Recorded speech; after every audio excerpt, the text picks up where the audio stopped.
분 정도 넘게 이명박 전 대통령이 미리 준비한 대국민 메시지를 전하는 모습 다시 한번 여러분께 보여드렸습니다. 이 서울중앙지검에 도착을 했고 지금 10층으로 올라가서 한동훈 서울중앙지검 3차장에게 오늘 조사 방식 등에 대한 설명을 자세히 들으면서 또 전직 대통령에 대한 예우도 갖추겠죠, 검찰이요. 조성진 기자, 그러면 네. 오늘 이 조사는, 검찰의 조사는 뭐 일부 언론 보도에서는 상당히 오랜 시간이 걸릴 것이다, 이런 예상도 나옵니다만 오늘 이후에 이명박 전 대통령을 또다시 부릅니까? 어떻습니까? 전직 대통령을 다시 한번 소환해가지고 조사한다는 건 사실 검찰한테도 상당히 부담이 되겠죠. 네. 것이거든요. 그래서 지금 한동훈 차장의 생각은 네. 오늘 조사해서 모든 거를 마치겠다, 끝내겠다, 그런 각오로 지금 조사를 준비하는 것으로 알고 있고요. 네. 그래서 아마 오늘 최대한 시간이 오래 걸리더라도 네. 밤샘 조사가 이루어지더라도 오늘 모든 이명박 대통령에 대해서 조사할 것들은 다 조사를 하려고 할 것 같습니다. 밤샘 조사는 이제 법적으로는 이제 금지가 돼 있잖아요. 그러면 동의를 받는 거예요? 밤샘 조사는 또 피의자 신분에 있는 소환자에게 밤샘 조사를 할 것이냐라는 건 동의를 구하고 네. 동의를 하면 하는 것이고 네. 동의하지 않으면 집으로 귀가했다가 네. 다시 또 소환을 해야 되는 것이죠. 네. 어제요, 이명박 전 대통령의 측근이라고 할 수 있죠. 김효재 전 청와대 정무수석이 기자들하고 만나서 여러 가지 이제 이명박 전 대통령의 질문에 답을 했습니다. 이명박 전 대통령이 어떻게 지금 이 준비를 하고 있고, 검찰 출석에 준비를 하고 있고 등등 얘기를 했는데, 일단 그 얘기를 들어보시면요, 오늘 어떻게 돌아갈지를 조금 우리가 가늠해 볼 수 있지 않을까 이런 생각을 해봅니다. 그 얘기 들어보시고 이어가 보도록 하겠습니다. 소환은 검찰의 요구대로 예정된 시간에 맞춰서 가시게 될 겁니다. 국민들께 한 말씀 하고 들어가실 겁니다. 오늘 소환 하루 전날인데 특별히 대통령께서 준비하고 계시는 건가요? 특별히 준비한다기보다는 아무래도 이제 검찰에 가서 법리 다툼을 해야 될 테니까 변호사들과 최종적인 점검을 하고 계십니다. 아직도 여전히 혐의는 전면 부인하시고 있는 상황. 그런 것으로 알고 있습니다. 검찰 수사에 대해서 정치 복귀라고 말씀하셨는데 그 생각 지금도 변화 없으신지? 변함없습니다. 그러니까 최단민 변호사님, 지금 김효재 전 정무수석의 마지막 얘기, 그러니까 오늘 이명박 전 대통령이 검찰의 조사에 임하는 태도를 조금 엿볼 수 있는 대목이 아닐까 이런 생각을 해봅니다. 네, 맞습니다. 여러 가지를 볼 수 있는데 결국은 저 얘기를 압축을 해서 말을 하자면 그냥 정치적인 보복이다, 이러한 것으로 볼 수가 있겠죠. 네. 이것이 이제 기존의 측근들의 입장이고요. 하지만 이제 검찰이 이제까지의 수사, 물론 이제 마지막으로 전 대통령의 피의자 신분으로서의 소환 조사를 하지만 그 전에 여러 가지 혐의가 있지만 여러 가지 혐의에 대해서 참고인들의 진술 조사도 굉장히 많이 했고요. 참고인이 이제 피의자로 변해서 지금 재판을 받고 있는 경우들도 굉장히 많습니다. 그 얘기인즉슨 이미 기소를 해서 재판으로 넘겨졌다, 참고인은. 이 뇌물 같은 경우에는 이것이 본인 처음엔 참고인으로 왔다가 예를 들면은 이제 피의자로 갔다가 재판을 갔다. 예를 들면 김백준 전 기획관 같은 경우를 예를 들자면 김백준 전 기획관의 경우에는 공소장에 방조범이라고 돼 있단 말이죠. 그리고 공소장에 이명박 전 대통령이 주범이다라고 되어 있어요. 네. 그러고선 이미 기소를 했다는 얘기는 검찰 입장에서는 우리는 이 지금 현재 이명박 전 대통령의 마지막에 소환 조사를 앞두고 있지만 네. 지금 많은 자료를 가지고 있다라는 자신감의 표현이라고도 볼 수가 있거든요. 그래서 물론 이명박 전 대통령의 입장에서는 지금 현재 저러한 입장을 가지고 있고 저 입장을 기준으로 해서 향후의 검찰 수사, 물론 오늘이 이제 거의 마지막으로 될 것으로 예상이 되는데 검찰 입장에서도 그렇고 이명박 전 대통령 입장에서도 다시 오기는 사실 쉽지가 않습니다. 그래서 오늘 이제 마지막으로 끝낼 거라고 예상은 되지만 그럼에도 불구하고 과연 이명박 전 대통령이 가지고 있는 지금의 이제 스탠스가 계속해서 이어져 갈 수 있는지, 왜냐하면 너무 측근들이 많이 등을 돌렸기 때문에 그런 것들이 가능할지는 좀 향후에 지켜봐야 되지 않을까 싶습니다. 사실 이명박 전 대통령이 오늘 검찰에 소환되기까지는 11년, 물론 중간에 검찰 수사도 있었습니다. 없었던 게 아닙니다. 특검도 있었습니다. 그런데 오늘 검찰이 소환한 것은 검찰 입장에서는 만반의 준비를 갖췄다 해도 과언이 아닐 겁니다. 이명박 전 대통령을 겨누기 위해서 그동안 이명박 전 대통령 측근을 포함해 주변인들을 모두 불러서, 거의 전방위적으로 불러서 소환 조사를 했었습니다. 그럼 11년 전에 과연 이 오늘 검찰이 수사하기까지 11년 전에 과연 이명박 전 대통령은 자신을 둘러싼 의혹에 대해서 2007년 당시 한나라당 대선 후보 경선 때로 돌아가 보도록 하겠습니다. 같이 듣고 돌아오겠습니다. 도곡동 땅이 누구 땅이냐? 검찰은 이미 다 알고 있습니다.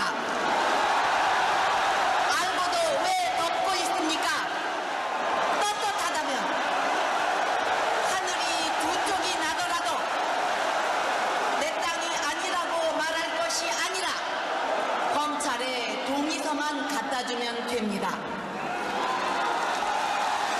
지금 피한다고 검찰이 계속 입 다물고 있겠습니까? 뭐 여러분, 뭐 도곡당이 어떠다고요? BBK가 어떠가요? 새빨간 거짓말입니다, 여러분.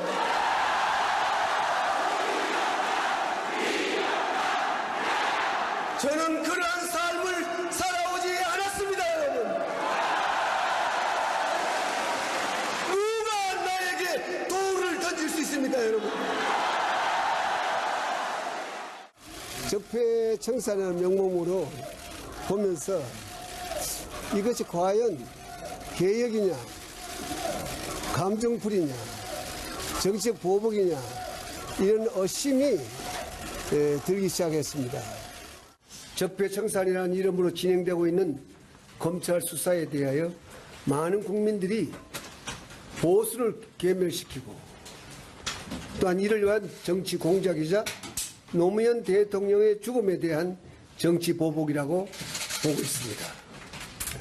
저와 함께 일했던 이명박 정부 청와대와 공직자들에 대한 최근 검찰 수사는 처음부터 나를 목표로 하는 것이 분명합니다.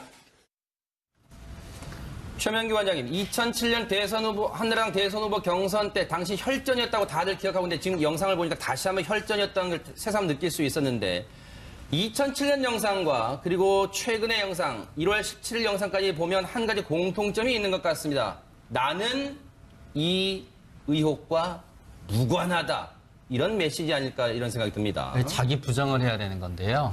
자기 부정을 하기 위해서는 일단 자기 확신이 있어야 됩니다. 있었던 일을 없었던 일로 할 수는 없지만 적어도 그게 내 스스로에 있어서는 그건 아무 일도 아니고 그거는 과거에 있었던 일이고 지나간 일이기 때문에 나한테 그거를 묻는 건 옳지 않다라는 자기 부정이 자기 확신의 수준에 올라가야 되는데 저 때는 표정이나 모든 점에 있어서 자기 확신의 수준에 올라갔었습니다. 그러나 여전히 자기 부정은 하고 있지만 지금은 자기 확신의 수준은 아닌 것 같아요. 사람들의 가지게 되는 어떤 호소력이. 아하.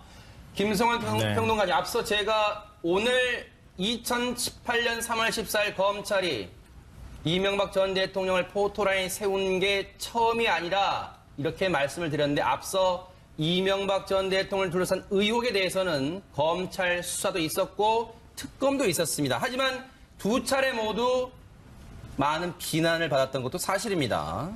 이게 살아있는 권력을 검찰이 수사하고 조사한다는 게 얼마나 힘든 일인지 다시 한번 보여주는 것 같은데요. 그 당시에도 굉장히 많은 의혹이 나왔거든요.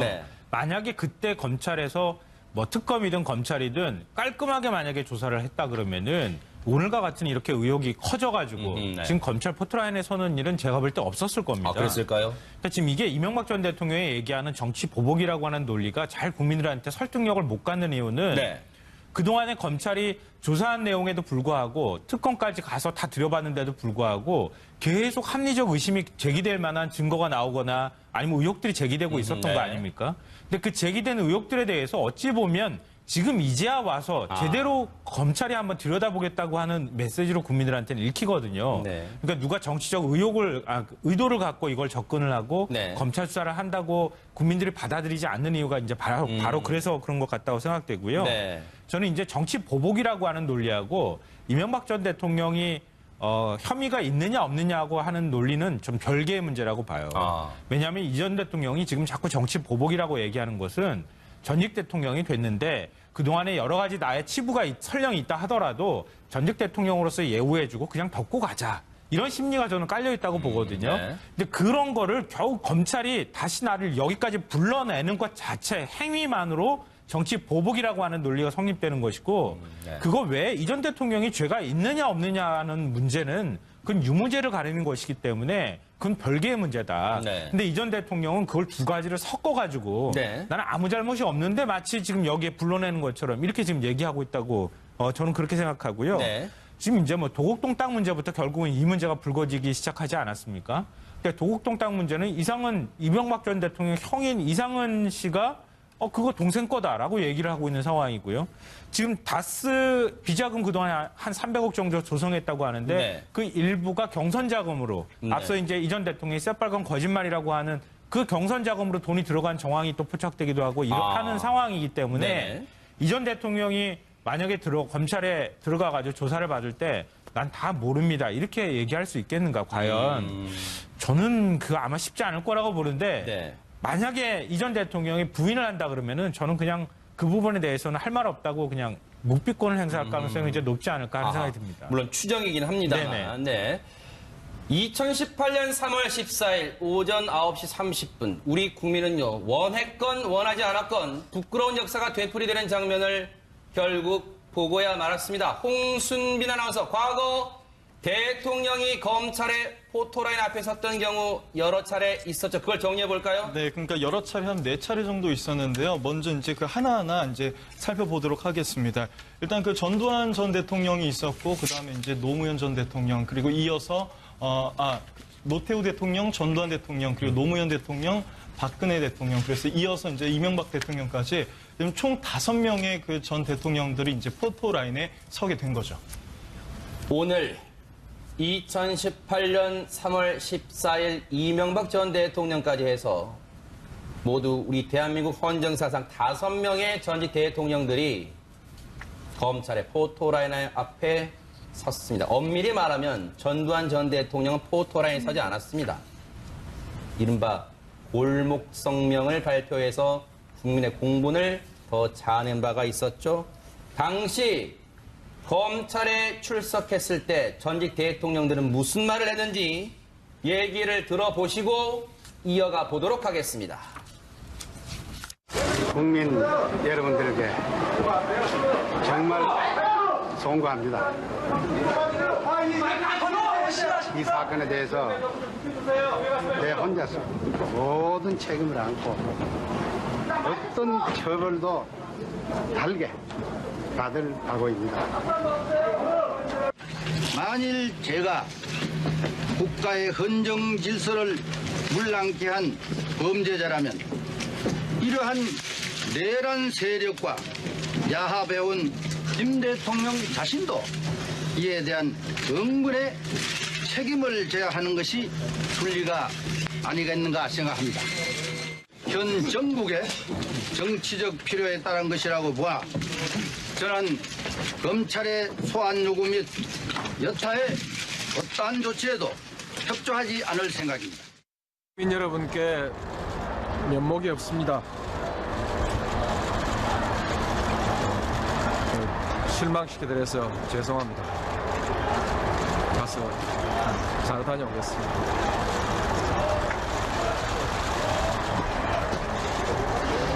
왜 본인이 면목 없다고 말씀하십니까?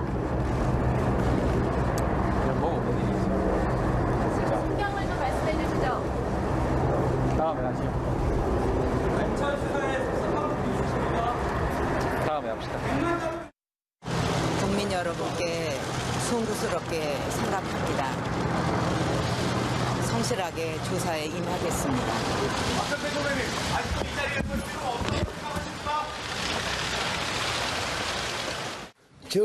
재임 중 일어난 모든 일의 최종 책임은 저에게 있습니다. 더 이상 국가를 위해 헌신한 공직자들을 짜 맞추기식 수사로 괴롭힐 것이 아니라 나에게 물어달라 하는 것이 저의 오늘의 입장입니다. 여러분과 얘기를 해보는 사이에 시각이 어느덧 흘러서 지금 10시가 다 돼가고 있습니다. 본조사가 10시 정도 진행이 될 거란 전망이 있었는데요. 조성진 기자, 지금 저 앞에 지금 MBN 취재기자 나가 있잖아요. 지금 현장 취재기자 얘기 들어보니까 조사실이 1001호, 거기에 뭐 블라인드 다 쳐있고 뭐 그런다면서요. 네네. 그 아마 보안을 철저히 하기 위해서 네. 블라인드 다 치고 외부의 통제를 철저하게 한 네. 상태에서 조사를 진행하는 것으로. 블라인드 하니까 예전에 누군가요? 우병우 전 수석이 맞습니다. 찍혔던 그런 네. 것도 떠오르긴 합니다만 블라인드를 이제 치고 그러면 그만큼 철통 경호 보안에 신경 쓴다는 얘기인가요? 그렇습니다. 그리고 아까 우병우 말씀하셔가지고 제가 첨언을 좀 드리면 네네. 지금 그 조사실에서 조사를 하게 될 신봉수 부장과 그다음에 그 송경호 부장 그리고 이제 조서 실무를 하는 이제 이복현 부부장 검사가 들어가 있는데 그 우병우 전 수석이 이제 구속이 되고 하는 그 과정에 조사를 했던 담당 검사가 또 이복현 검사였거든요. 예, 그래서 지금 아마 조사를 아마 상당히 검찰이 실질적으로 잘 할 것으로 예상이 됩니다. 예. 지금 들어온 소식입니다. 이명박 전 대통령의 이 설명을 포함한 티타임이 끝났고요. 조금 전에 검찰 조사가 시작이 됐다. 이런 지금 속보가 들어와 있습니다. 최담희 변호사님. 네. 전직 대통령을 조사한다는 점에서 검찰의 부담감도 이만저만이 아닐 겁니다. 그렇다면 이걸 바꿔 말하면 이명박 전 대통령을 직접 면전에서 조사를 하려면 그만큼 검찰도 준비를 많이 했을 때고 그리고 베테랑 검사들을 투입하지 않았을까 이런 생각을 해봅니다. 그렇죠. 이 검찰 조사는 직접적으로 조사를 하는 그 앞에서 질문을 하고 이 조서를 작성하는 사람이 있고요. 그리고 그 위에서 이제 수사를 지휘하는 사람이 또 있어요. 크게 두 가지로 보시면 되는데 네네. 오늘 이제 수사를 지휘하는 것으로 알려져 있는 윤석열 서울중앙지검장 네. 그리고 한동훈 그리고 중앙지검 제3차장 이렇게 네. 알려져 있습니다. 뭐 윤석열 서울중앙지검장 같은 경우에는 이명박 정부 때 국가정보원 대선 개입 의혹을 수사하다가 좌천돼서 그러네, 조금 이제 어려운 보니까. 시간을 보내다가 이제 검사장으로 다시 부활한 인물이라고 보실 수 있고요. 네. 한동훈 제3차장 같은 경우에는 이제 윤석열의 계보를 잇는 대표적인 특수통이다 이렇게 보면서 2016년도에 말씀하셨지만 박영수 특검 파견 또 박근혜 정부 국정농단 의혹 수사 이렇게 해서 기본적으로 박근혜 국정농단의 의혹 수사를 했기 때문에 그만큼의 경륜이 있다라고 이렇게 네. 보실 수가 있겠습니다. 네. 거기에다가 직접적으로 수사를 하는 것이 이제 송경호 부장과 신봉수 부장인데요. 이것이 두 명의 부장이 나눠져 있는 이유가 처음에 이명박 전 대통령의 혐의가 나왔을 때에는 국정원 특활비 이런 뇌물과 관련된 것이었어요. 네. 본인과 그 측근들의 뇌물. 네. 이것이 처음에 서울중앙지검에서 수사를 하고 있었고요. 그 이후에 다스와 관련된 다스의 실소유주 그리고 이것에서 이제 나온 여러 가지 뭐 횡령이라든지 조세포탈이라든지 이런 것들이 이제 서울 동부지검에서 하고 있었는데 이것이 합쳐졌어요. 그래서 각각 그 중에서 이제 기본적으로 하고 있었던 관련된 검사들이 함께 이제 수사를 하고 있는 것이고요. 그래서 송경호 부장 같은 경우에는 앞서서 이제 처음 시작된 특수활동비 같은 뇌물, 그러니까 이명박 전 대통령과 그 측근들의 뇌물과 관련된 수사를 하기 위해서 오늘 직접적으로 조사를 할 것이고. 그럼 실무를 쭉 해왔군요, 수사 실무를. 네. 그리고 신봉수 부장 같은 경우에는 그 이외에 다스라든지 아니면 거기와 관련된 비자금 조성, 그리고 이제 이때 영포빌딩을 압수수색해서 나온 청와대 문건 유출 이런 부분들에 대해서 오늘 조사할 예정입니다. 그동안 최담희 변호사님 말씀 들어보니까 쭉 관련 수사를 진행해왔던 검사들이 지금 직접 조사에 투입됐기 때문에 어느 때보다 검찰 입장에서는 어느 때보다 내실 있는 120페이지 A4 용지 120페이지 달하는 질문 분량 내실 있는 핵심을 찌르는 질문이 이루어지지 않을까 이런 생각도 해보는데 김성환 평론가님 윤석열 지검장 입장에서 이게 이거 어떻게 표현해야 돼? 얄궂은 운명이라 그래야 돼? 뭐 어떻게 무슨 운명이라 그래야 돼? 계속 이명박 전 대통령 어떻게든 이렇게든 뭐 관련이 꽤 되네요. 그러니까 문재인 대통령이 서울중앙지검장으로 윤석열 검사를 임명을 할 때 그때 아마 오늘과 같은 일이 벌어질 거라는 걸 예고하지 않았을까 그런 생각이 좀 드는데요. 그러니까 임명을 했을 때 그때 의도는 그랬을 겁니다. 그러니까 청와대에 지시를 받거나 이런 식의 어떤 하명 수사 같은 것들을 하지 말고 당신의 어떤 기계에 맡겨놓겠다. 그러니까 그동안에 검사로서 생활할 때 정치적으로 뭐 이명박 대통령 시절에 그랬지만 국정원 수사할 때 수사 제대로 못하고 결국 좌천당하고 이런 경험이 있지 않느냐. 그러니까 사람에 충성하지 않고 조직에 충성한다는 사람이니까 당신이 한번 할 수 있는 것 한껏 수사해 보쇼라고 하는 그런 의중을 거기다 실은 거죠. 그러니까 그렇게 해서 윤석열 지검장이 수사를 지휘하고 결국 이제 오늘날까지 오게 됐는데요. 그러니까 저는 이번에 이제 이명박 전 대통령 혐의와 관련해서 지난번에 박근혜 전 대통령도 마찬가지였지만 제일 첫 번 고리가 국정원에서 시작이 된 거예요. 그러니까 국정원 특활비에서 나오기 시작했잖아요. 그러니까 국정원 특활비 문제를 건드려서 그러니까 원세훈 전 원장이 횡령한 금액들을 찾아내다가 국정원이 어찌 보면 그냥 술술 갖다 분 거예요. 그리고 난 다음에 김인준 전 실장하고 김백준 기획관이나 이런 사람들이 가서 확인을 해주는 작업을 했던 거거든요. 그러니까 그걸 보면서 네. 이 전 대통령 혐의와는 별개로 앞으로 국정원 돈 받으면 안 되겠다. 이거 하나고요. 네. 또 하나는 네. 국정원이 앞으로 이렇게 정권하고 같이 얽히게 되는 일들을 만들지 말아야 된다. 네. 그러니까 이번 두 전직 대통령을 보면서 이번에 네. 국정원이 뼈저리게만 느끼지 그러니까요. 않았을까. 또 뼈저리 느껴야 되는 것이고요. 일리 있는 지적이십니다. 네. 자, 조성진 기자.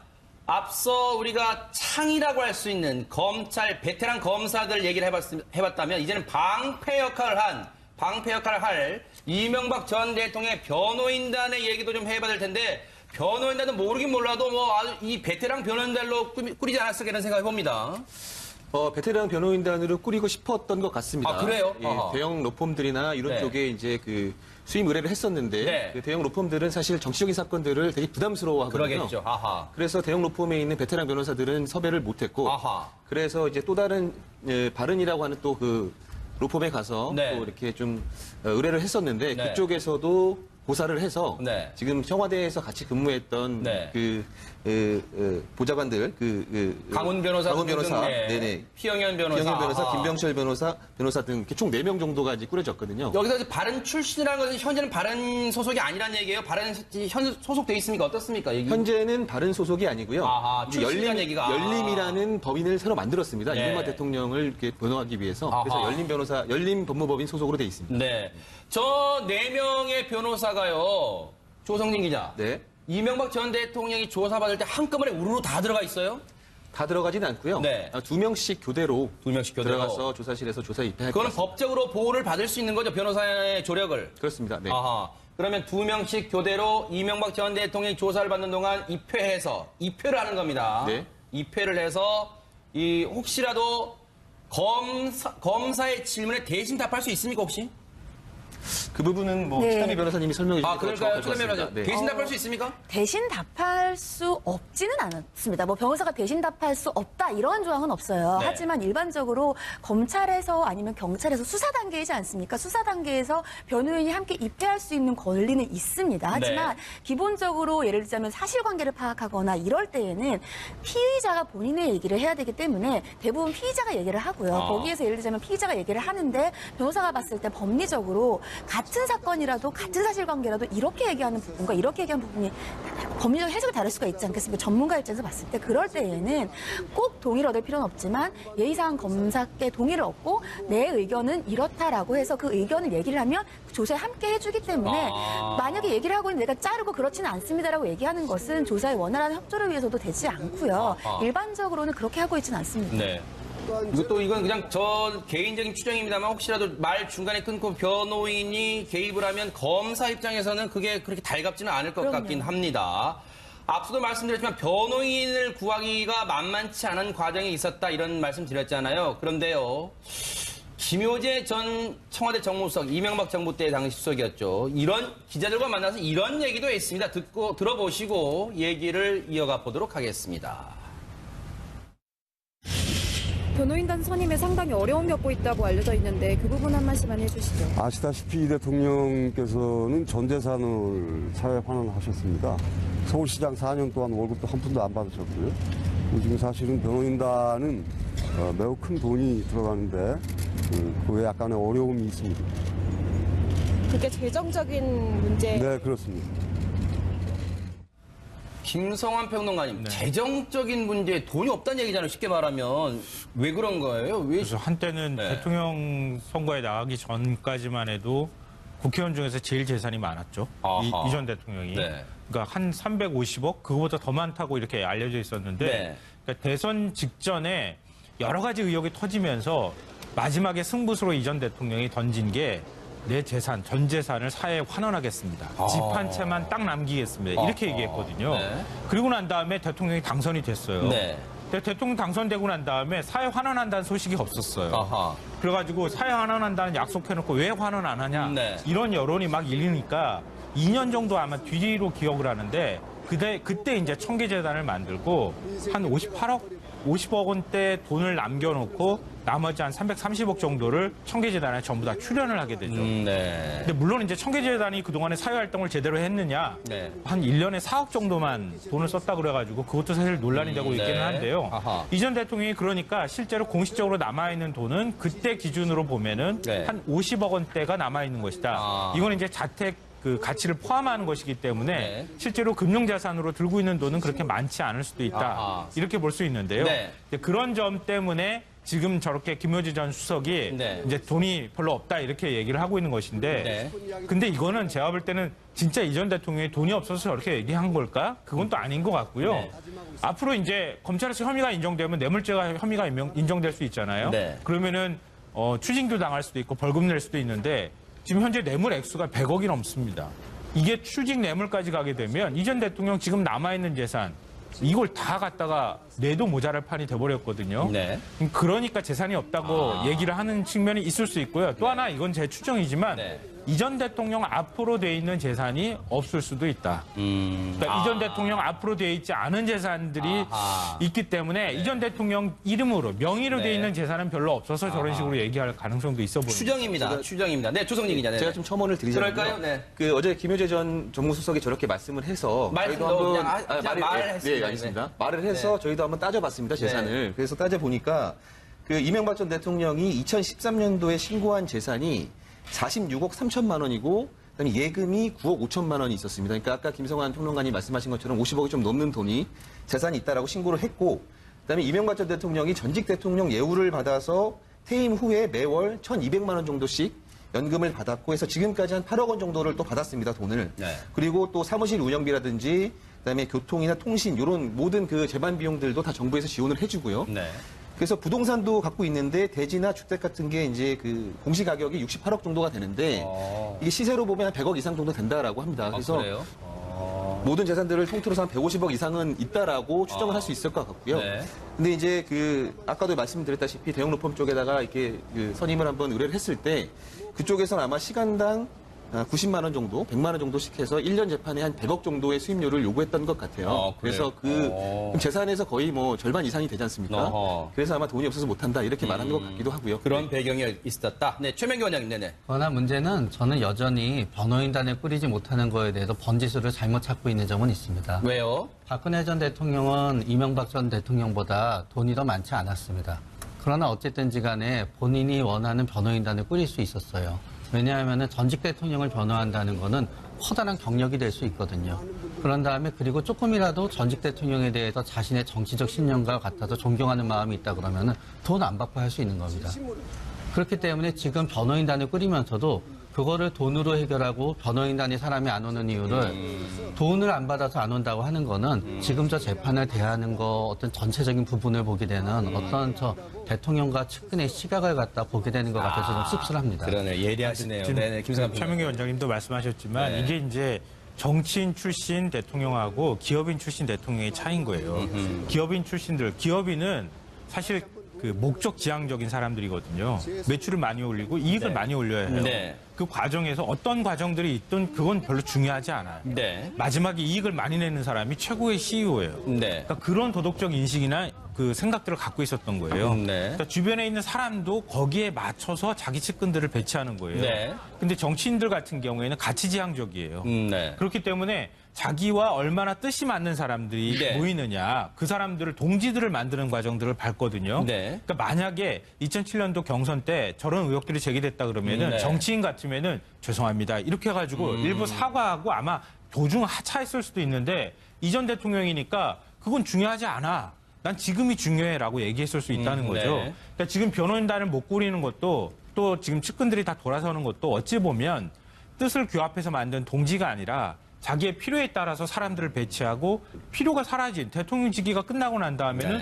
자기 필요가 사라진 상태가 돼서 그 사람들과 같이 교류하거나 이런 것들을 안 했기 때문에 나타나는 현상들도 있을 수도 있다는 거죠. 네. 그 이명박 전 대통령 수사 관련해서는 MBN 법조팀이요 상당히 단독 보도도 많이 했어요. 제 기억으로는요. 그런데 조성진 기자, 제 기억으로는 단독 보도였던 걸로 MBN 법조팀의 단독 보도였던 걸로 기억이 됩니다만 정동기 전 수석이 전 민정수석이 이번에 변호인단에 포함이 못 됐잖아요. 예, 그 맞습니다. 이유가 궁금합니다.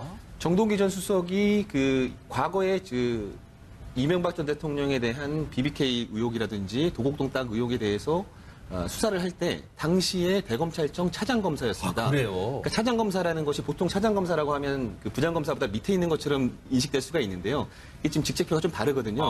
그러니까 검찰총장 바로 밑에 차장검사입니다. 그리고 차장검사 밑에 부장검사가 있는 것이고요. 그래서 당시 검찰의 넘버 2였던 거죠. 정동기 전 수석이. 그래서 그 모든 수사의 보고서를 다 올려받았을 것이고 수사 지휘도 아마 했을 것이고 그 변호사법에 따르면은 본인이 수사했던 그 사건을 수임하는 것은 하지 못하도록 금지가 돼 있거든요. 그래요? 네, 그래서 대한변협에서도 유권 해석을 내려서 수임을 맡는 것은 문제가 있다 이렇게 결론을 내렸습니다. 그래서 못하게 됐습니다. 수임은 못 맡았지만 어쨌든 법률적 조력은 줬을 가능성은 충분히 있겠네요. 예, 네, 있고요. 뭐, 아마 그렇네요. 앞으로 나서서는 못하겠지만 뒤에서 조력을 계속 하지 않을까 이렇게 추측을 해봅니다.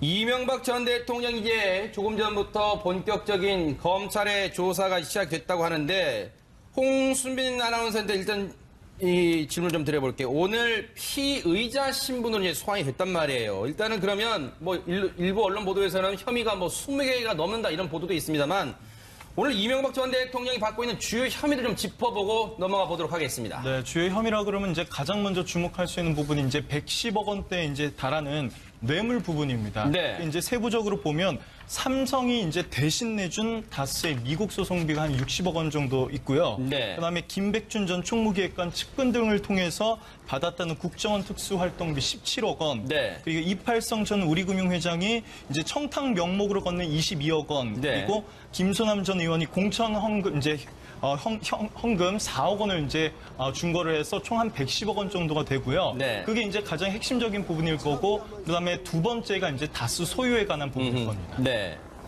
그런데 조성진 기자, 사실 뭐 시청자분들 그렇고 국민분들 많은 분들이 과연 이명박 전 대통령을 검찰이 다시 검찰청사 앞 포토라인에 세울 수 있을까?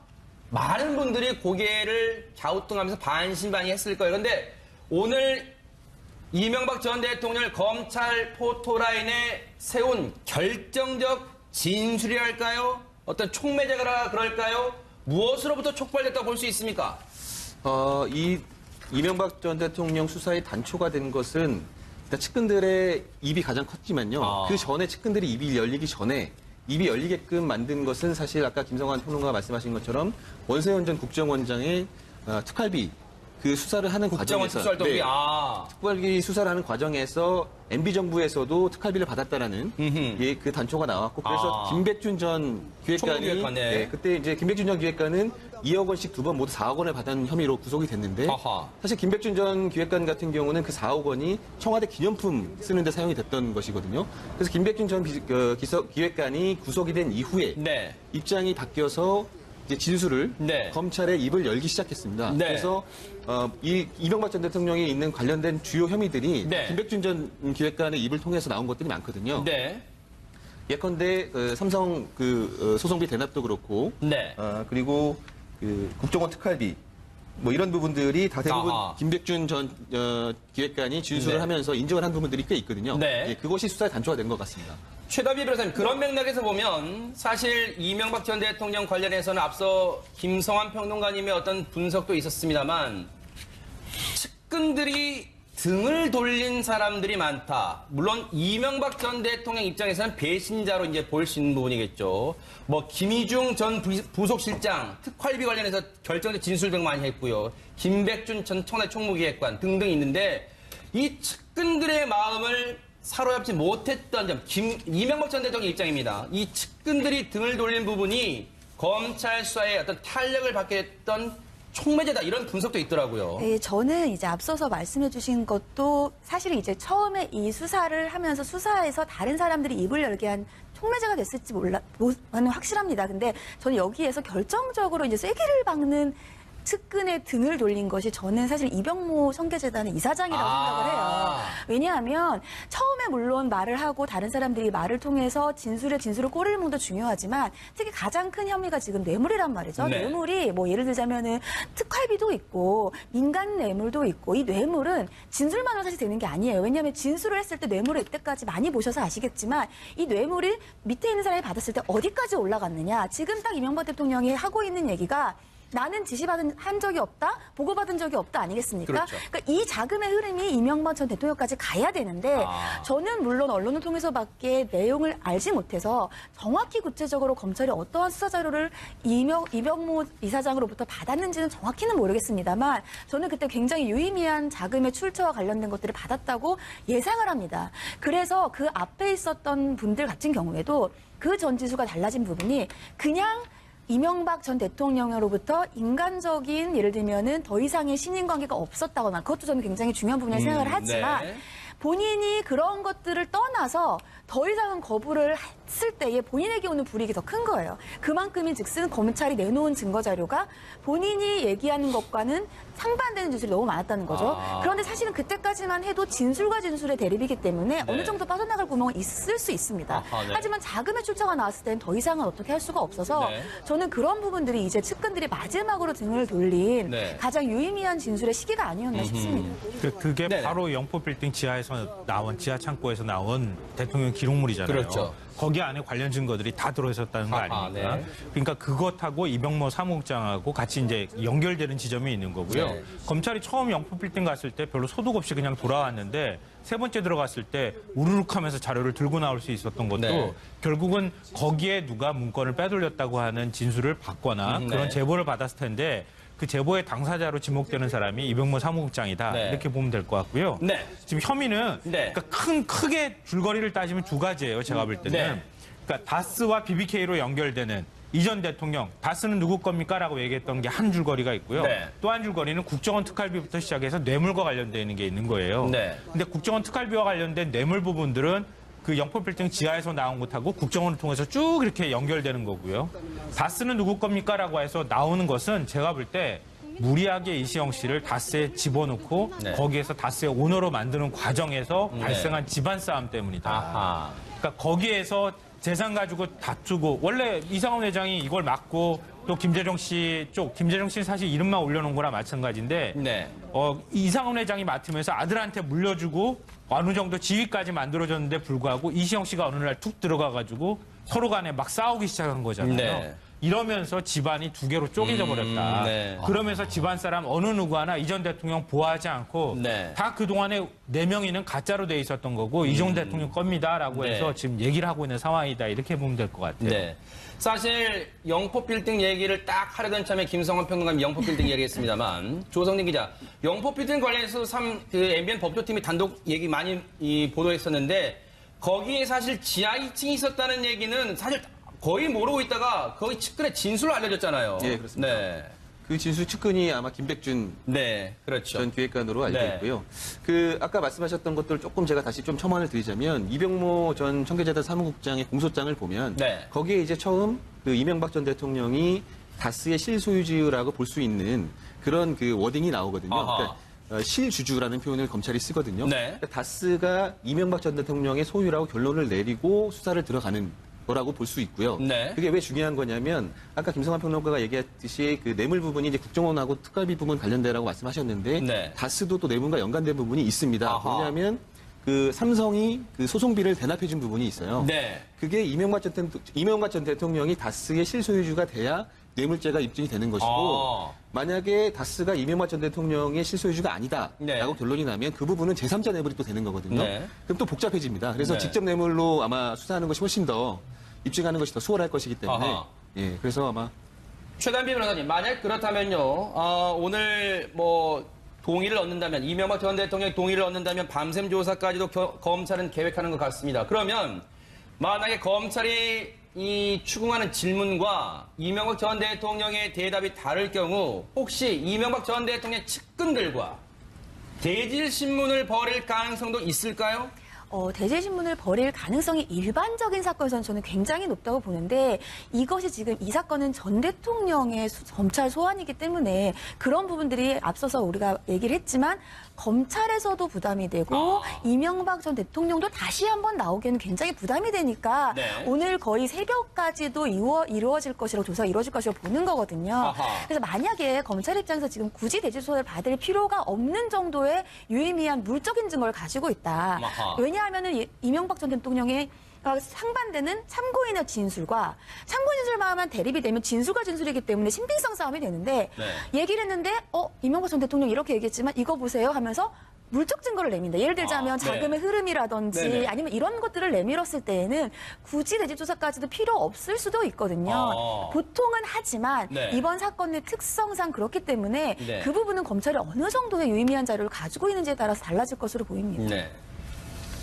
2018년 3월 14일 우리 국민의 입장, 우리 국민의 마음이 편치는 않을 것 같습니다. 원했건 원하지 않았건 우리 대한민국의 부끄러운 역사를 되풀이되는 역사를 보는 것 같아서 마음이 편치는 않으실 것 같습니다. 이명박 전 대통령 소환 얘기는 오후 와이드 프로그램과 MBN의 정통 종합뉴스 뉴스8에 더 자세히 전해드립니다. 처음부터 나를 목표로 하는 것이 분명합니다. 최명기 원장님, 2007년 대선 후보, 한나라당 대선 후보 경선 때 당시 혈전이었다고 다들 기억하고 있는데 지금 영상을 보니까 다시 한번 혈전이었다는 걸 새삼 느낄 수 있었는데 2007년 영상과 그리고 최근의 영상, 1월 17일 영상까지 보면 한 가지 공통점이 있는 것 같습니다. 나는 이 의혹과 무관하다. 이런 메시지 아닐까 이런 생각이 듭니다. 자기 부정을 해야 되는 건데요. 자기 부정을 하기 위해서는 일단 자기 확신이 있어야 됩니다. 있었던 일을 없었던 일로 할 수는 없지만 적어도 그게 내 스스로에 있어서는 그건 아무 일도 아니고 그거는 과거에 있었던 일이고 지나간 일이기 때문에 나한테 그거를 묻는 건 옳지 않다라는 자기 부정이 자기 확신의 수준에 올라가야 되는데 저 때는 표정이나 모든 점에 있어서 자기 확신의 수준에 올라갔었습니다. 그러나 여전히 자기 부정은 하고 있지만 지금은 자기 확신의 수준은 아닌 것 같아요. 사람들의 가지게 되는 어떤 호소력이.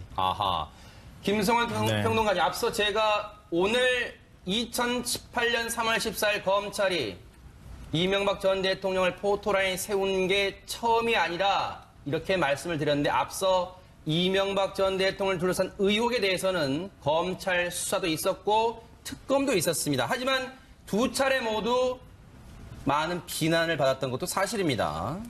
이게 살아있는 권력을 검찰이 수사하고 조사한다는 게 얼마나 힘든 일인지 다시 한번 보여주는 것 같은데요. 그 당시에도 굉장히 많은 의혹이 나왔거든요.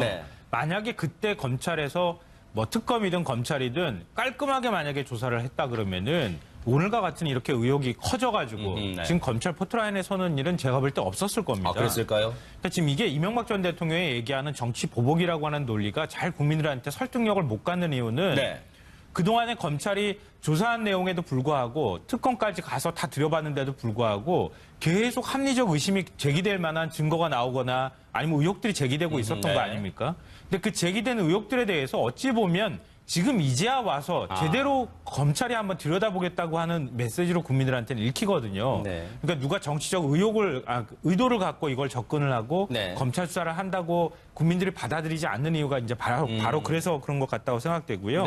저는 이제 정치 보복이라고 하는 논리하고 이명박 전 대통령이 혐의가 있느냐 없느냐고 하는 논리는 좀 별개의 문제라고 봐요.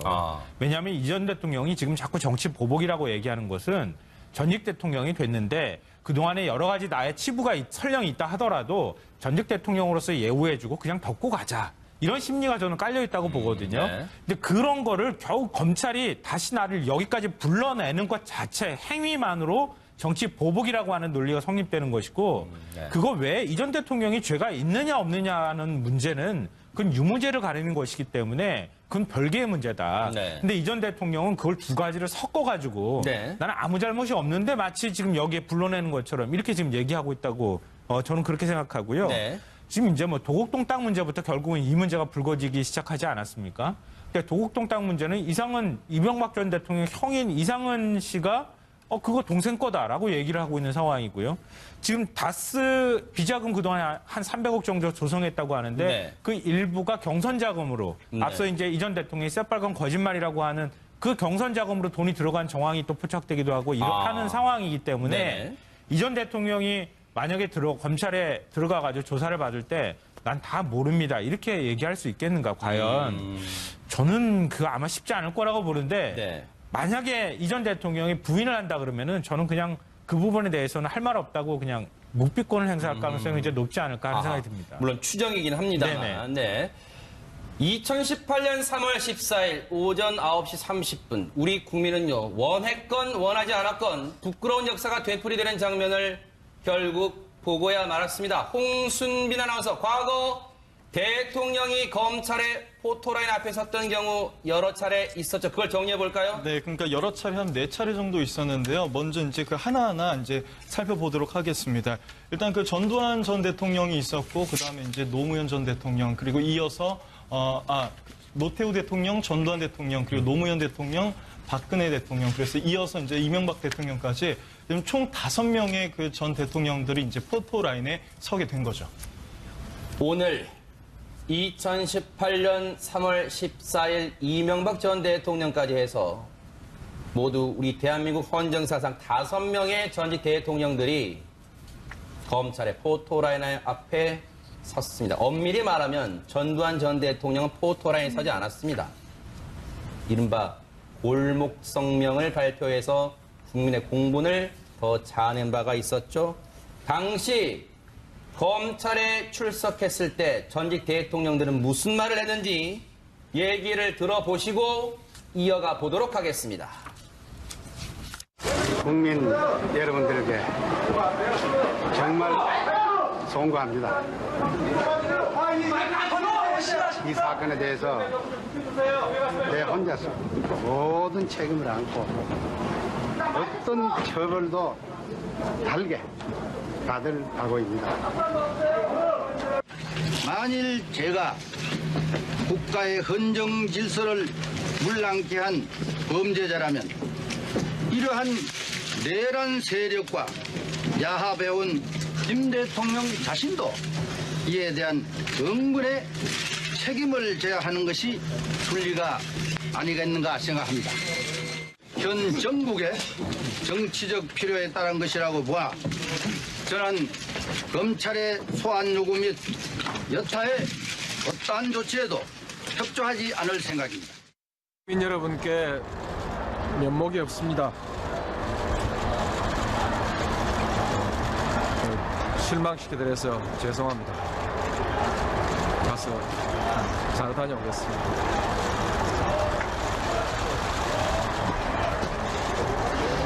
왜 국민께 면목 없다고 말씀하십니까? 면목 없는 일이 있습니다. 신경을 좀 말씀해 주시죠. 다음에 하시죠. 다음에 합시다. 국민 여러분께 송구스럽게 생각합니다. 성실하게 조사에 임하겠습니다. 변호사 등 이렇게 총 4명 정도가 이제 꾸려졌거든요. 여기서 이제 바른 출신이라는 것은 현재는 바른 소속이 아니라는 얘기예요. 바른 소속돼 있습니까? 어떻습니까? 여기? 현재는 바른 소속이 아니고요. 아하, 이제 출신이라는 얘기가. 열림이라는 법인을 새로 만들었습니다. 네. 이명박 대통령을 이렇게 변호하기 위해서. 아하. 그래서 열림 법무법인 소속으로 돼 있습니다. 네. 저 4명의 변호사가요. 조성진 기자. 네. 이명박 전 대통령이 조사받을 때 한꺼번에 우르르 다 들어가 있어요? 다 들어가지는 않고요. 네. 2명씩 교대로 들어가서 조사실에서 조사에 입회할 그거는 겁니다. 법적으로 보호를 받을 수 있는 거죠, 변호사의 조력을. 그렇습니다. 네. 아하. 그러면 2명씩 교대로 이명박 전 대통령이 조사를 받는 동안 입회를 하는 겁니다. 네. 입회를 해서 혹시라도 검사의 질문에 대신 답할 수 있습니까, 혹시? 그 부분은 네. 최단미 변호사님이 설명해 주실 것 그럴까요? 같습니다. 최단미 변호사. 네. 대신 답할 수 있습니까? 대신 답할 수 없지는 않습니다. 뭐 변호사가 대신 답할 수 없다 이런 조항은 없어요. 네. 하지만 일반적으로 검찰에서 아니면 경찰에서 수사 단계이지 않습니까? 수사 단계에서 변호인이 함께 입회할 수 있는 권리는 있습니다. 하지만 네. 기본적으로 예를 들자면 사실관계를 파악하거나 이럴 때에는 피의자가 본인의 얘기를 해야 되기 때문에 대부분 피의자가 얘기를 하고요. 거기에서 예를 들자면 피의자가 얘기를 하는데 변호사가 봤을 때 법리적으로 같은 사건이라도 같은 사실관계라도 이렇게 얘기하는 부분과 이렇게 얘기하는 부분이 법리적 해석이 다를 수가 있지 않겠습니까? 전문가 입장에서 봤을 때 그럴 때에는 꼭 동의를 얻을 필요는 없지만 예의상 검사께 동의를 얻고 내 의견은 이렇다라고 해서 그 의견을 얘기를 하면 조사에 함께 해주기 때문에 만약에 얘기를 하고 있는 내가 자르고 그렇지는 않습니다라고 얘기하는 것은 조사의 원활한 협조를 위해서도 되지 않고요. 일반적으로는 그렇게 하고 있지는 않습니다. 네. 이건 그냥 저 개인적인 추정입니다만 혹시라도 말 중간에 끊고 변호인이 개입을 하면 검사 입장에서는 그게 그렇게 달갑지는 않을 것 같긴 합니다. 앞서도 말씀드렸지만 변호인을 구하기가 만만치 않은 과정이 있었다 이런 말씀 드렸잖아요. 그런데요. 김효재 전 청와대 정무수석, 이명박 정부 때 당시 수석이었죠. 이런 기자들과 만나서 이런 얘기도 했습니다. 들어보시고 얘기를 이어가 보도록 하겠습니다. 변호인단 선임에 상당히 어려움을 겪고 있다고 알려져 있는데 그 부분 한 말씀만 해주시죠. 아시다시피 이 대통령께서는 전 재산을 사회에 환원하셨습니다. 서울시장 4년 동안 월급도 한 푼도 안 받으셨고요. 지금 사실은 변호인단은 매우 큰 돈이 들어가는데 그에 약간의 어려움이 있습니다. 그게 재정적인 문제. 네, 그렇습니다. 김성환 평론가님, 재정적인 문제에 돈이 없다는 얘기잖아요. 쉽게 말하면. 왜 그런 거예요? 그래서 한때는 대통령 선거에 나가기 전까지만 해도 국회의원 중에서 제일 재산이 많았죠. 이 전 대통령이. 그러니까 한 350억? 그거보다 더 많다고 이렇게 알려져 있었는데 그러니까 대선 직전에 여러 가지 의혹이 터지면서 마지막에 승부수로 이 전 대통령이 던진 게 내 재산, 전 재산을 사회에 환원하겠습니다. 집 한 채만 딱 남기겠습니다. 이렇게 얘기했거든요. 그리고 난 다음에 대통령이 당선이 됐어요. 근데 대통령 당선되고 난 다음에 사회 환원한다는 소식이 없었어요. 그래가지고 사회 환원한다는 약속해놓고 왜 환원 안 하냐 이런 여론이 막 일리니까 2년 정도 아마 뒤로 기억을 하는데 그때 이제 청계재단을 만들고 한 50억 원대 돈을 남겨놓고 나머지 한 330억 정도를 청계재단에 전부 다 출연을 하게 되죠. 근데 물론 이제 청계재단이 그동안에 사회활동을 제대로 했느냐 한 1년에 4억 정도만 돈을 썼다 그래가지고 그것도 사실 논란이 되고 있기는 한데요. 이 전 대통령이 그러니까 실제로 공식적으로 남아있는 돈은 그때 기준으로 보면은 한 50억 원대가 남아있는 것이다. 이건 이제 자택 그 가치를 포함하는 것이기 때문에 실제로 금융자산으로 들고 있는 돈은 그렇게 많지 않을 수도 있다. 이렇게 볼 수 있는데요. 그런 점 때문에 지금 저렇게 김효재 전 수석이 이제 돈이 별로 없다 이렇게 얘기를 하고 있는 것인데 근데 이거는 제가 볼 때는 진짜 이 전 대통령이 돈이 없어서 저렇게 얘기한 걸까? 그건 또 아닌 것 같고요. 앞으로 이제 검찰에서 혐의가 인정되면 뇌물죄가 혐의가 인정될 수 있잖아요. 그러면은 추징도 당할 수도 있고 벌금 낼 수도 있는데 지금 현재 뇌물 액수가 100억이 넘습니다. 이게 추징 뇌물까지 가게 되면 이 전 대통령 지금 남아있는 재산 이걸 다 갖다가 내도 모자랄 판이 돼버렸거든요.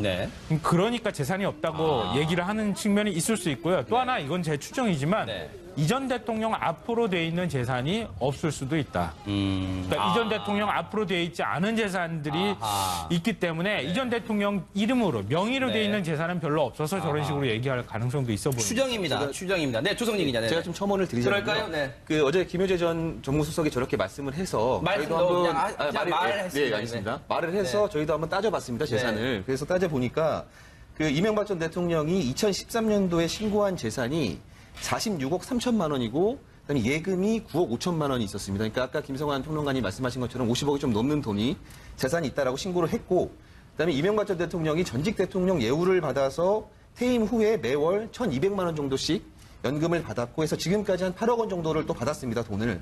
그리고 또 사무실 운영비라든지 그다음에 교통이나 통신 이런 모든 그 재반 비용들도 다 정부에서 지원을 해주고요. 그래서 부동산도 갖고 있는데 대지나 주택 같은 게 이제 그 공시 가격이 68억 정도가 되는데 이게 시세로 보면 한 100억 이상 정도 된다라고 합니다. 그래서 모든 재산들을 통틀어서 한 150억 이상은 있다라고 추정을 할 수 있을 것 같고요. 근데 이제 그 아까도 말씀드렸다시피 대형 로펌 쪽에다가 이렇게 그 선임을 한번 의뢰를 했을 때 그쪽에서는 아마 시간당 90만 원 정도, 100만 원 정도씩 해서 1년 재판에 한 100억 정도의 수임료를 요구했던 것 같아요. 그래서 그 재산에서 거의 뭐 절반 이상이 되지 않습니까? 그래서 아마 돈이 없어서 못한다 이렇게 말하는 것 같기도 하고요. 그런 배경이 있었다. 네, 최명기 원장님. 네네. 그러나 문제는 저는 여전히 변호인단을 꾸리지 못하는 거에 대해서 번지수를 잘못 찾고 있는 점은 있습니다. 왜요? 박근혜 전 대통령은 이명박 전 대통령보다 돈이 더 많지 않았습니다. 그러나 어쨌든지 간에 본인이 원하는 변호인단을 꾸릴 수 있었어요. 왜냐하면 전직 대통령을 변호한다는 거는 커다란 경력이 될 수 있거든요. 그런 다음에 그리고 조금이라도 전직 대통령에 대해서 자신의 정치적 신념과 같아서 존경하는 마음이 있다 그러면은 돈 안 받고 할 수 있는 겁니다. 그렇기 때문에 지금 변호인단을 꾸리면서도 그거를 돈으로 해결하고 변호인단이 사람이 안 오는 이유를 돈을 안 받아서 안 온다고 하는 거는 지금 저 재판을 대하는 거 어떤 전체적인 부분을 보게 되는 어떤 저 대통령과 측근의 시각을 갖다 보게 되는 것 같아서 좀 씁쓸합니다. 그러네. 예리하시네요. 네, 김성환 최명기 원장님도 말씀하셨지만 네. 이게 이제 정치인 출신 대통령하고 기업인 출신 대통령의 차이인 거예요.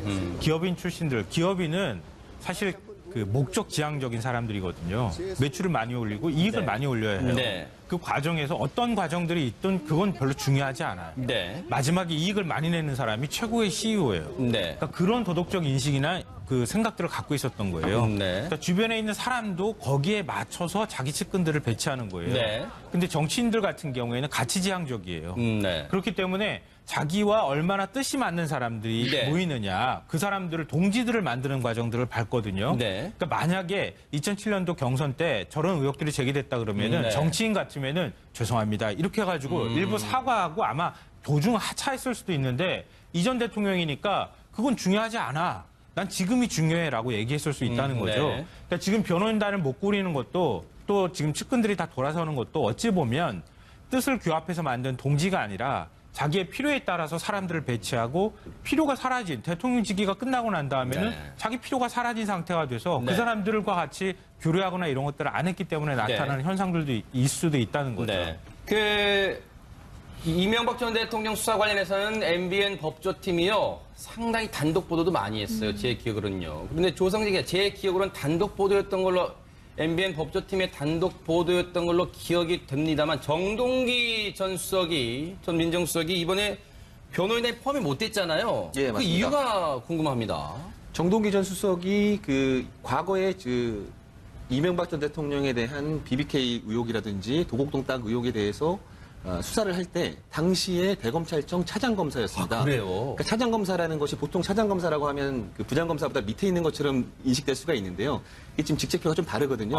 그러니까 검찰총장 바로 밑에 차장검사입니다. 그리고 차장검사 밑에 부장검사가 있는 것이고요. 그래서 당시 검찰의 넘버 2였던 거죠. 정동기 네. 전 수석이. 그래서 그 모든 수사의 보고서를 다 올려받았을 것이고 수사 지휘도 아마 했을 것이고 네. 그 변호사법에 따르면은 자기 본인이 수사했던 그 사건을 수임하는 것은 하지 못하도록 금지가 돼 있거든요. 아, 그래요? 네, 그래서 대한변협에서도 유권 해석을 내려서 수임을 맡는 것은 문제가 있다 이렇게 결론을 내렸습니다. 그래서 못하게 됐습니다. 수임은 못 맡았지만 어쨌든 법률적 조력은 줬을 가능성은 충분히 있겠네요. 예, 네, 있고요. 뭐, 아마 그러네요. 앞으로 나서서는 못하겠지만 네. 뒤에서 조력을 계속 하지 않을까 이렇게 네. 추측을 해봅니다. 이명박 전 대통령 이제 조금 전부터 본격적인 검찰의 조사가 시작됐다고 하는데 홍순빈 아나운서한테 일단 이 질문 좀 드려볼게요. 오늘 피의자 신분으로 이제 소환이 됐단 말이에요. 일단은 그러면 뭐 일부 언론 보도에서는 혐의가 뭐 20개가 넘는다 이런 보도도 있습니다만 오늘 이명박 전 대통령이 받고 있는 주요 혐의를 좀 짚어보고 넘어가 보도록 하겠습니다. 네, 주요 혐의라 그러면 이제 가장 먼저 주목할 수 있는 부분이 이제 110억 원대 이제 달하는 뇌물 부분입니다. 네. 이제 세부적으로 보면 삼성이 이제 대신 내준 다스의 미국 소송비가 한 60억 원 정도 있고요. 네. 그다음에 김백준 전 총무기획관 측근 등을 통해서 받았다는 국정원 특수활동비 17억 원. 네. 그리고 이팔성 전 우리금융회장이 이제 청탁 명목으로 건넨 22억 원. 네. 그리고 김소남 전 의원이 공천 헌금 이제 헌금 4억 원을 이제 준거를 해서 총 한 110억 원 정도가 되고요. 네. 그게 이제 가장 핵심적인 부분일 거고, 그다음에 두 번째가 이제 다스 소유에 관한 부분일 겁니다. 네. 그런데 조성진 기자, 사실 뭐 시청자분들도 그렇고 국민분들 많은 분들이 과연 이명박 전 대통령을 검찰이 다시 검찰청사 앞 포토라인에 세울 수 있을까? 많은 분들이 고개를 갸우뚱하면서 반신반의했을 거예요. 그런데 오늘 이명박 전 대통령을 검찰 포토라인에 세운 결정적 진술이랄까요? 어떤 촉매제가 그럴까요? 무엇으로부터 촉발됐다고 볼 수 있습니까? 이 이명박 전 대통령 수사의 단초가 된 것은 일단 측근들의 입이 가장 컸지만요. 그 전에 측근들이 입이 열리기 전에 입이 열리게끔 만든 것은 사실 아까 김성환 평론가가 말씀하신 것처럼 원세훈 전 국정원장의 특활비 그 수사를 하는 과정에서 특활비 수사를 하는 과정에서 MB 정부에서도 특활비를 받았다라는 그 단초가 나왔고 그래서 김백준 전 기획관이 그때 이제 김백준 전 기획관은 2억 원씩 2번 모두 4억 원을 받은 혐의로 구속이 됐는데 사실 김백준 전 기획관 같은 경우는 그 4억 원이 청와대 기념품 쓰는데 사용이 됐던 것이거든요. 그래서 김백준 전 기획관이 구속이 된 이후에 입장이 바뀌어서 이제 진술을 검찰에 입을 열기 시작했습니다. 그래서 이 이명박 전 대통령이 있는 관련된 주요 혐의들이 김백준 전 기획관의 입을 통해서 나온 것들이 많거든요. 예컨대 삼성 소송비 대납도 그렇고 그리고 국정원 특활비 뭐 이런 부분들이 다 대부분 김백준 전 기획관이 진술을 하면서 인정을 한 부분들이 꽤 있거든요. 그것이 수사의 단초가 된 것 같습니다. 최다비 변호사님, 그런 맥락에서 보면 사실 이명박 전 대통령 관련해서는 앞서 김성환 평론가님의 어떤 분석도 있었습니다만 측근들이 등을 돌린 사람들이 많다. 물론 이명박 전 대통령 입장에서는 배신자로 이제 보일 수 있는 부분이겠죠. 뭐 김희중 전 부속실장 특활비 관련해서 결정적 진술 등 많이 했고요. 김백준 전 청와대 총무기획관 등등 있는데 이 측근들의 마음을 사로잡지 못했던 점, 이명박 전 대통령 입장입니다. 이 측근들이 등을 돌린 부분이 검찰 수사에 어떤 탄력을 받게 했던 촉매제다 이런 분석도 있더라고요. 네, 저는 이제 앞서서 말씀해주신 것도 사실은 이제 처음에 이 수사를 하면서 수사에서 다른 사람들이 입을 열게 한 촉매제가 됐을지 저는 확실합니다. 근데 저는 여기에서 결정적으로 이제 쐐기를 박는 측근의 등을 돌린 것이 저는 사실 이병모 성계재단의 이사장이라고 생각을 해요.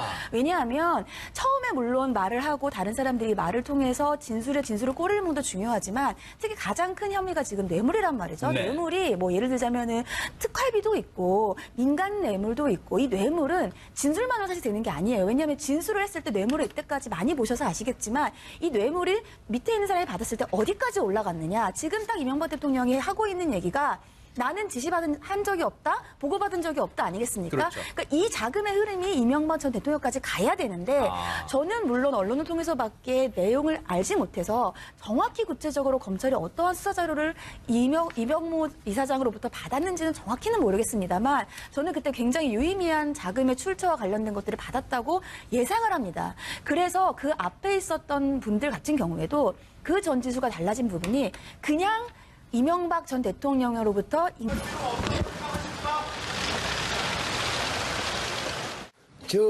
재임 중 일어난 모든 일의 최종 책임은 저에게 있습니다. 더 이상 국가를 위해 헌신한 공직자들을 짜 맞추기식 수사로 괴롭힐 것이 아니라 나에게 물어달라 하는 것이 저의 오늘의 입장입니다. 여러분과 얘기를 해보는 사이에 시각이 어느덧 흘러서 지금 10시가 다 돼가고 있습니다. 본조사가 10시 정도 진행이 될 거란 전망이 있었는데요. 조성진 기자, 지금 저 앞에 지금 MBN 취재기자 나가 있잖아요. 지금 현장 취재기자 얘기 들어보니까 조사실이 1001호, 거기에 뭐 블라인드 다 쳐있고 뭐 그런다면서요. 네네. 아마 보안을 철저히 하기 위해서 블라인드 다 치고 외부의 통제를 철저하게 한 상태에서 조사를 진행하는 것으로. 블라인드 하니까 예전에 누군가요? 우병우 전 수석이 찍혔던 그런 것도 떠오르긴 합니다만 블라인드를 이제 치고 그러면 그만큼 철통 경호 보안에 신경 쓴다는 얘기인가요? 그렇습니다. 그리고 아까 우병우 말씀하셔가지고 제가 첨언을 좀 드리면 지금 그 조사실에서 조사를 하게 될 신봉수 부장과 그다음에 송경호 부장 그리고 이제 조서 실무를 하는 이제 이복현 부부장 검사가 들어가 있는데 그 우병우 전 수석이 이제 구속이 되고 하는 그 과정에 조사를 했던 담당 검사가 또 이복현 검사였거든요. 그래서 지금 아마 조사를 상당히 검찰이 실질적으로 잘 할 것으로 예상이 됩니다. 지금 들어온 소식입니다. 이명박 전 대통령의 이 설명을 포함한 티타임이 끝났고요. 조금 전에 검찰 조사가 시작이 됐다. 이런 지금 속보가 들어와 있습니다. 최담희 변호사님.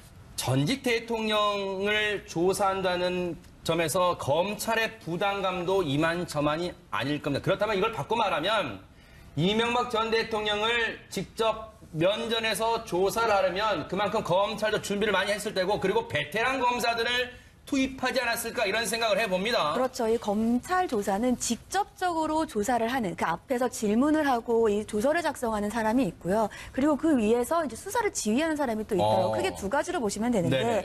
오늘 이제 수사를 지휘하는 것으로 알려져 있는 윤석열 서울중앙지검장 네. 그리고 한동훈 그리고 중앙지검 제3차장 이렇게 네. 알려져 있습니다. 뭐 윤석열 서울중앙지검장 같은 경우에는 이명박 정부 때 국가정보원 대선 개입 의혹을 수사하다가 좌천돼서 그러네, 조금 이제 어려운 보니까. 시간을 보내다가 이제 검사장으로 다시 부활한 아하. 인물이라고 보실 수 있고요. 네. 한동훈 제3차장 같은 경우에는 이제 윤석열의 계보를 잇는 대표적인 특수통이다 이렇게 아하. 보면서 2016년도에 말씀하셨지만 박영수 특검 파견 또 박근혜 정부 국정농단 의혹 수사 이렇게 해서 기본적으로 박근혜 국정농단의 의혹 수사를 했기 때문에 그만큼의 경륜이 있다라고 이렇게 네. 보실 수가 있겠습니다. 네. 거기에다가 직접적으로 수사를 하는 것이 이제 송경호 부장과 신봉수 부장인데요. 이것이 두 명의 부장이 나눠져 있는 이유가 처음에 이미 이명박 전 대통령의 혐의가 나왔을 때에는 국정원 특활비 이런 아하. 뇌물과 관련된 것이었어요. 네. 본인과 그 측근들의 뇌물. 네. 이것이 처음에 서울중앙지검에서 수사를 하고 있었고요. 그 이후에 다스와 관련된 다스의 실소유주 그리고 이것에서 이제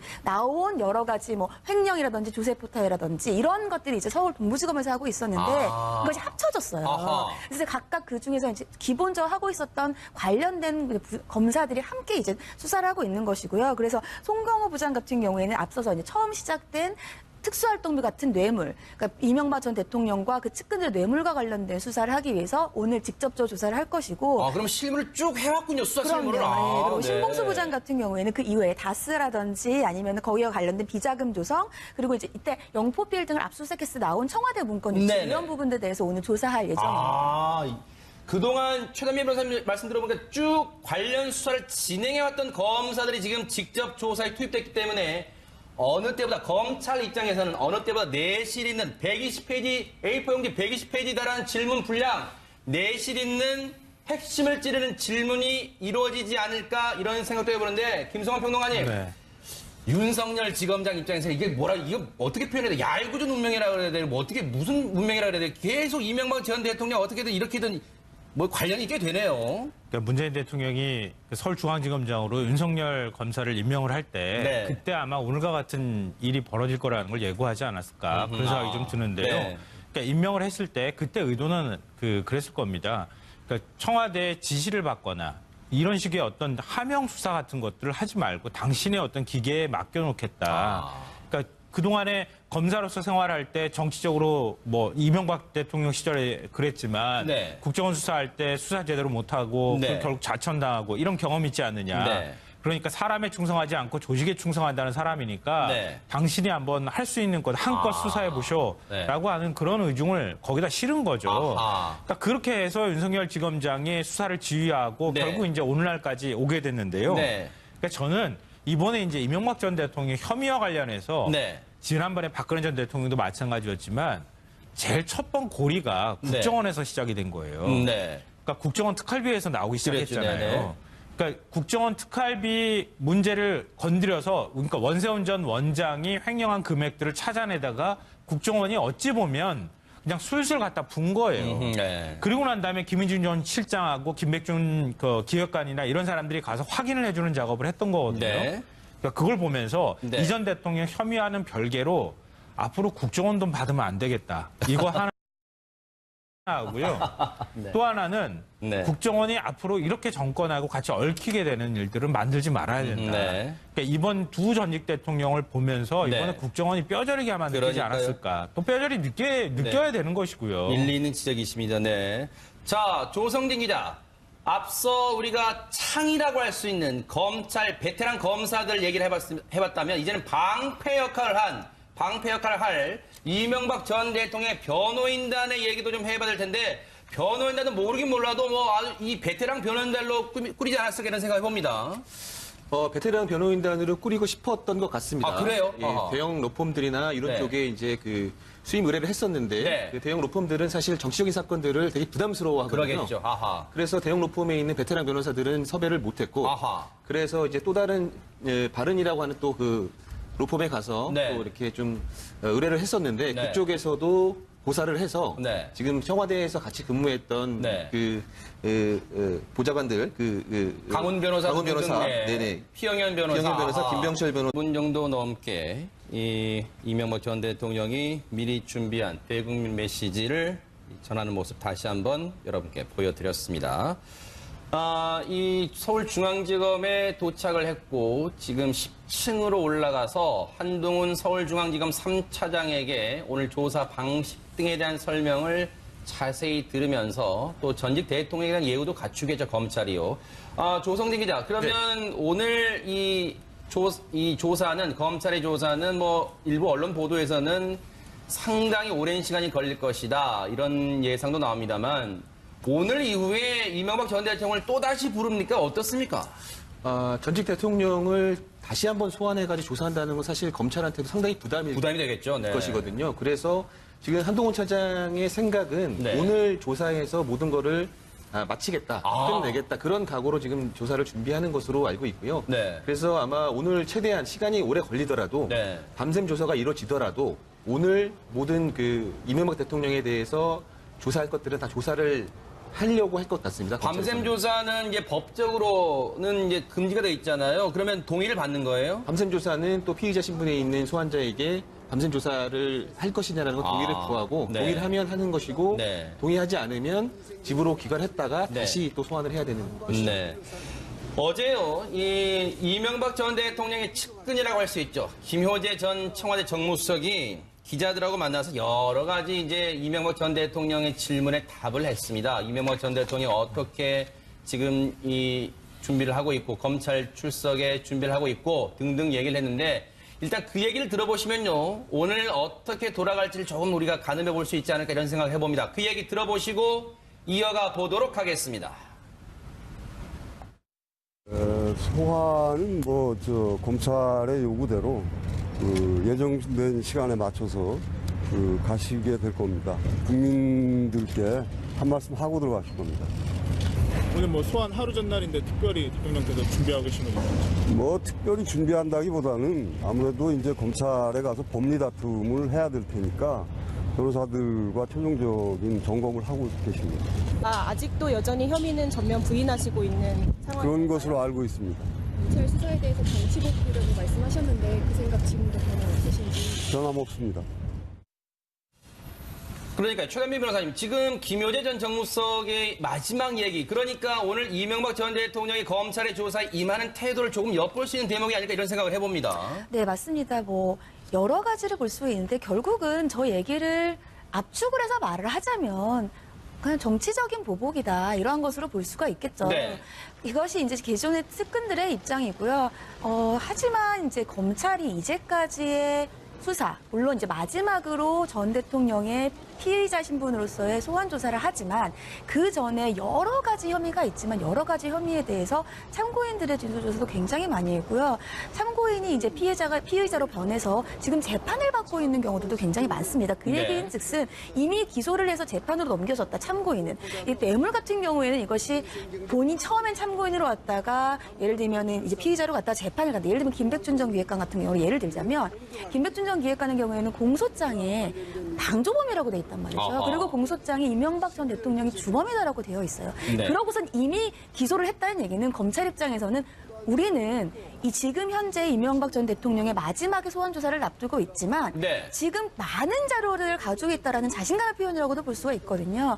그래서 물론 이명박 전 대통령의 입장에서는 지금 현재 저러한 입장을 가지고 있고 저 입장을 기준으로 해서 향후의 검찰 수사, 물론 오늘이 이제 거의 마지막으로 될 것으로 예상이 되는데 검찰 입장에서도 그렇고 이명박 전 대통령 입장에서도 다시 오기는 사실 쉽지가 않습니다. 그래서 오늘 이제 마지막으로 끝낼 거라고 예상은 되지만 그럼에도 불구하고 과연 이명박 전 대통령이 가지고 있는 지금의 이제 스탠스가 계속해서 이어져 갈 수 있는지, 왜냐하면 너무 측근들이 많이 등을 돌렸기 때문에 그런 것들이 가능할지는 좀 향후에 지켜봐야 되지 않을까 싶습니다. 사실 이명박 전 대통령이 오늘 검찰에 이 소환되기까지는 11년, 물론 중간에 검찰 수사도 있었습니다. 없었던 게 아닙니다. 특검도 있었습니다. 그런데 오늘 검찰이 소환한 것은 검찰 입장에서는 만반의 준비를 갖췄다 해도 과언이 아닐 겁니다. 이명박 전 대통령을 겨누기 위해서 그동안 이명박 전 대통령 측근을 포함해 주변인들을 모두 불러서 거의 전방위적으로 불러서 소환 조사를 했었습니다. 그럼 11년 전에 과연 이 오늘 검찰이 소환하기까지 11년 전에 과연 이명박 전 대통령은 자신을 둘러싼 의혹에 대해서 2007년 당시 한나라당 대선 후보 경선 때로 돌아가 보도록 하겠습니다. 같이 듣고 돌아오겠습니다. 도곡동 땅이 누구 땅이냐? 검찰은 이미 다 알고 있습니다. 알고도 왜 덮고 있습니까? 떳떳하다면 하늘이 두 쪽이 나더라도 내 땅이 아니라고 말할 것이 아니라 검찰에 동의서만 갖다 주면 됩니다. 지금 피한다고 검찰이 계속 입 다물고 있겠습니까? 뭐 여러분, 뭐 도곡당이 어떠다고요? BBK가 어떠가요? 새빨간 거짓말입니다, 여러분.